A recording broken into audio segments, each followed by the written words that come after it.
When my parents first sat me down to watch Luke Skywalker do the impossible by blowing up the Galactic Empire's Death Star terror weapon, all I ever wanted to do after was fly an X-Wing starfighter. Star Wars would go on to play a major role in my life, and I latched on to Lucasfilm's fleet of ships and starfighters with the same level of enthusiasm as a rail fan salivating over the sight of a diesel locomotive. This love affair with fictional spaceships was buoyed by space combat games like Wing Commander and, of course, X-Wing. I would spend hours playing and replaying these games because it was the ultimate wish fulfillment, the closest I'd ever get to feeling like Luke Skywalker. The glory days of the Star Wars space combat genre are sadly long gone, but every so often I return to X-Wing Alliance, the final game in the X-Wing series, whenever I needed the thrill of engaging TIE fighters in deep space.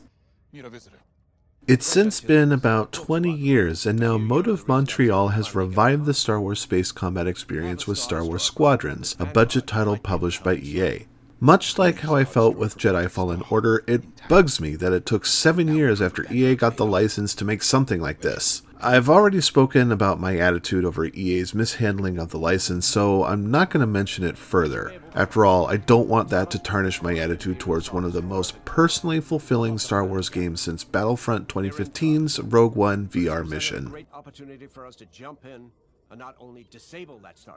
Star Wars Squadrons is not a repackaged edition of Battlefront 2 ship-to-ship combat. There is so much more to the simulation of flight than star cards and hero ships that are designed to dramatically shift the balance of skirmishes. The key to victory here is learning how to adapt to different situations by managing your craft's subsystems and play to their unique strengths. The starfighters of the Imperial Navy and New Republic are equipped with mechanisms that let you adjust the balance of power across weapons, engines, and shields.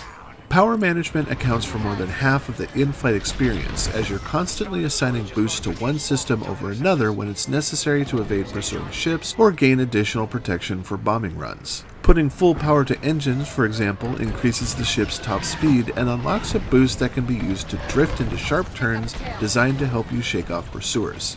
Imperial fighters lack shields and instead employ power converters that trigger boosts to one system at the expense of another. Shifting resources around on the fly may seem like a needless way to complicate Battlefront's method of ship combat, but I'm a huge fan of it because it puts more control and interactivity in the player's hands. Throw in customization options and cosmetics purchased with in-game currency, and you end up with a really cool, well-structured flight experience that's easily playable on the PlayStation 4 without a flight stick, although you can use one. For Squadrons, Motive created a modest single-player campaign that, like Call of Duty, serves as a primer for the online portion of the game. Beginning with a tutorial set during the aftermath of Alderaan's destruction, your squadron of TIE fighters under the leadership of Captain Lyndon Javes is sent out to sniff out a rebel colony hiding out in a trading outpost.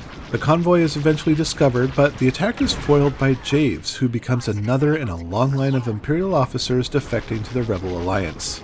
The story then jumps ahead to the conclusion of the Battle of Endor, in which the deaths of Emperor Palpatine and Darth Vader leave the Empire scrambling to fill the power vacuum. As Admiral Ray Sloan directs Imperial forces in the galaxy, Javes has taken charge of a New Republic project called Starhawk that promises to create a valuable new tool in the fight against the Imperial Remnant. You'll take part in the fight for the fate of the galaxy as a pilot for both Titan and Vanguard squadrons by shooting lasers at things until they blow up. The campaign is pretty solid, but leaves little room for character growth outside of optional conversations among your squad mates between missions. Some of these conversations are pretty engaging and provide backstory, so it's nice to see Motive get mileage out of a milieu of different personality types. Also, those who have been reading the newer Star Wars novels will recognize a lot of the story's major characters.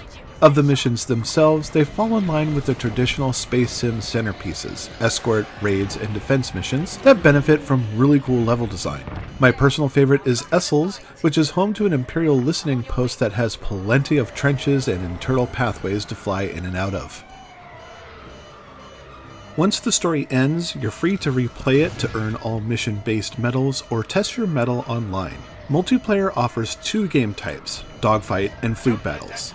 Dogfight is a simple 5-on-5 deathmatch mode where the goal for each side is to score 30 kills. As far as deathmatch gameplay is concerned, it's no fuss, no muss. Fleet battles, however, is Squadron's bread and butter. It plays like an elaborate version of tug of war as both sides try to boost morale to push the front line closer to the opponent's capital ship. The match is built in 3 phases, the first being a dogfight skirmish against named players and AI pilots that reward points toward your side's morale for each kill. When one side wins the dogfight, the battle moves to an assault on the opponent's pair of cruisers. After those are destroyed, the team must make a final assault on the capital ship, a prolonged battle that involves targeting different systems and firing at visible weak spots. Taking the fight to the other team's capital ship is never a straightforward affair, because the morale system ensures that either side can't easily steamroll their opponents. Kills always earn points, no matter what phase of the fight you find yourself in, and you can always expect the tide to turn against you at the drop of a hat, forcing the other team to fall back and defend their own vessels. When the match ends, players are rewarded with experience points based on their actions that feed into a standard progression system that rewards glory and component currency at each rank up. These can then be spent to purchase exterior and interior ship cosmetics and unlock ship components that provide new primary and secondary weapon options, as well as engine, shield, and hull variants. Star Wars Squadrons is best enjoyed with friends. I had the good fortune to play several dogfights and fleet battles with 4 of my friends, and the experience was something right out of my childhood dreams. I had many personal thrills as I coordinated attacks and helped shake pursuers through a ping system that makes it easy to identify attackers. Communication is important, especially when making attack runs against capital ships, and doing all of this with my Star Wars loving peers has been one of the greatest multiplayer experiences since Star Trek Bridge Crew. Plus, it's easier to coordinate each person's role during a match because the ships and squadrons fall in line with familiar multiplayer classes. X-Wings and TIE Fighters are the standard workhorses of the fleet, while A-Wings and TIE Interceptors are best used for getting in some quick hits and scooting away at great speed.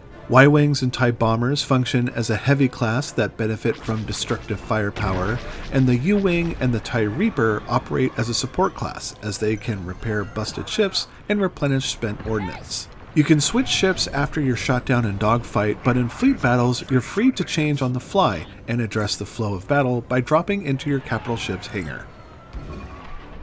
Because Motive Montreal is an EA studio, they benefit from the publisher's ownership of the Star Wars license and the production values that come with it. Squadrons is a really pretty game that uses all of the Lucasfilm visual and audio flourishes that money can license. Played entirely from the first-person perspective, there's a lot of attention to detail paid to the cockpits on both the Imperial and New Republic navies.